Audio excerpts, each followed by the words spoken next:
আমি এই মুহূর্তে আছি ঢাকা টাঙ্গাইল যমুনা সেতু মহাসড়কের করটিয়া বাইপাস এলাকায়। এই করটিয়া হাট বাইপাস এলাকা থেকে আমরা যাচ্ছি ঢাকার যে লেন রয়েছে সেই লেন ধরে চন্ডা পর্যন্ত। আমরা আপনাদের একটি বিষয় দেখাতে চেষ্টা করছি, সেটি হচ্ছে যে আজকে কর্মস্থলে ফেরার বলতে গেলে শেষ দিন।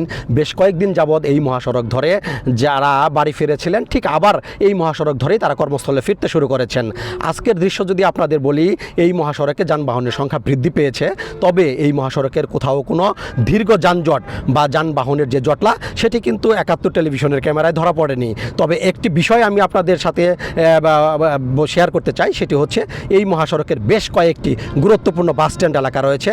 সেই সকল বাস স্ট্যান্ড এলাকা ছাড়া যানবাহনের কোনো দীর্ঘ লাইন অথবা যানজটের যে জটলা সেটি কিন্তু একেবারেই নেই। যানবাহন চলছে স্বাভাবিক গতিতে, এই সকল বাস স্ট্যান্ড এলাকাতে না চলতে পারলেও চাকা থেমে নেই, চলছে যানবাহন। তাই বলতে গেলে যারা এই টাঙ্গাইলের পথ ধরে কর্মস্থলে ফিরছেন তারা টাঙ্গাইলের সীমানায় চরম কোনো দুর্ভোগ ছাড়াই নির্বিঘ্নে স্বস্তিতে তাদের কর্মস্থলে ফেরার জন্য ঢাকার দিকে প্রবেশ করছেন। ঢাকা টাঙ্গাইল যমুনা সেতু মহাসড়ক থেকে এম এ রাজ্জাক, টাঙ্গাইল।